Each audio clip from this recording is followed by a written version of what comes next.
morning everyone. Sorry, there was an issue with my previous video, so I thought I'd jump on and say hello again and a happy Thursday because I now know what day it is, which is fantastic. So this video was about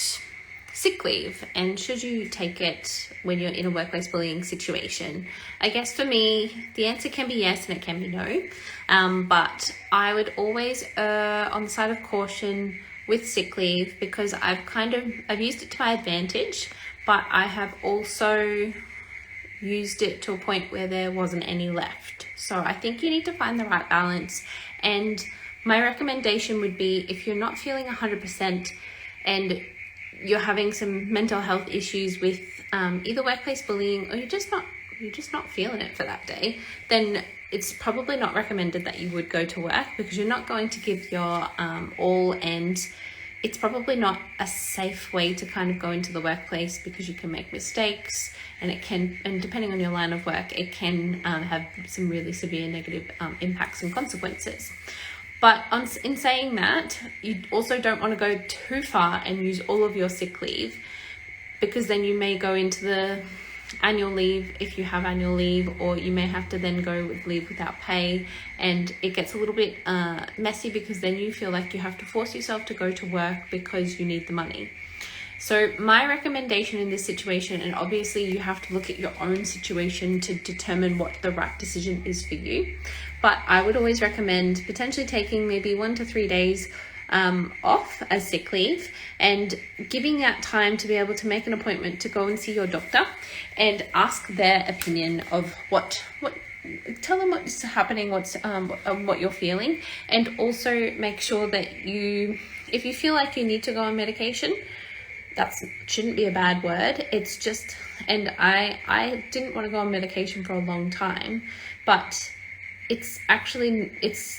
something that helps you. It's a coping strategy. So it allows your body and your brain to be able to move through whatever you're dealing with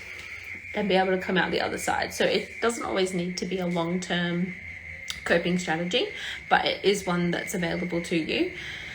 So you could go and see your GP and they may be able to give you some other suggestions. Maybe they can put you on a mental health plan and get you in to see a psychologist, or maybe they think you need a couple more days off and maybe that might do the trick. They may also even suggest that you may need to go into a work cover situation depending on where you are and how it's labelled and what goes on and what your situation is. So it's really dependent on you as an individual and the situation that you're experiencing, and everyone is very, very different, and that's kind of why you need to get that advice and that support from various different people, and your doctor or GP is one of those people that is a good starting point to kind of point you in the right direction and make sure that you are supported, and I can guess you can kind of come out on the other side as best you possibly can. So I think you should utilize your sick leave, but you shouldn't kind of rely on it. And I know that I made that mistake in one of my first jobs because I didn't really recognize workplace bullying or what it was because I didn't know, and I actually used up a lot of my sick leave, and then it got to a point where I was away for too much and my employer was like, well, you need to come back, and obviously I needed the money as well. So then I kind of had to force myself to go back, which made it even harder, and then I had a further relapse down the track. I would also say that if you're going to try and take days off to deal with workplace bullying and not actually put any other coping strategies in place, but just think you need the time off,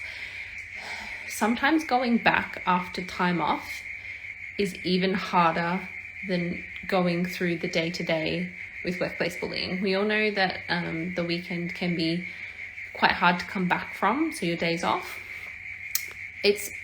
probably the same, if not 10 times worse, than when you come back from having more than 2 days off in a row from your workplace. So just bear that in mind when you're kind of feeling a little bit desperate and feeling very anxious and unwell about going to work. Just make sure that you're not kind of putting yourself into a worse position by taking more sick days than trying to find a longer term solution. So I just wanted to put that out there for any of you who are dealing with workplace bullying and are considering kind of taking sick leave, or if you think that maybe a few days are going to kind of help you, then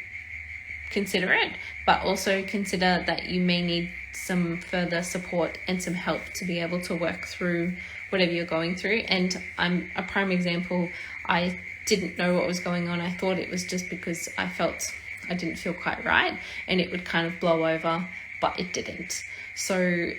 trust your instincts, trust your gut, and if you are feeling anxious about going to work, there's generally a reason why, and you need to explore that for your own sake a little bit before it gets too far, and then your body kind of automatically refuses for you to go to work, and that happens as well, but I'll touch on that in another video. But sick leave, definitely utilize it to your advantage because it's there for you. It's a benefit for, I guess, employees and employers to make sure that they're people are fit and healthy when they do go into the workplace, and that's something that you have available to you, or you should have available to you, and it needs to be utilized, but don't over rely on it. That's probably my biggest advice in that particular instance, but I hope that helps. And I am sitting on the floor in my kitchen, so I should probably get off the floor and go and make some dinner. But have a great night, guys, and I will chat to you soon. Thanks, bye.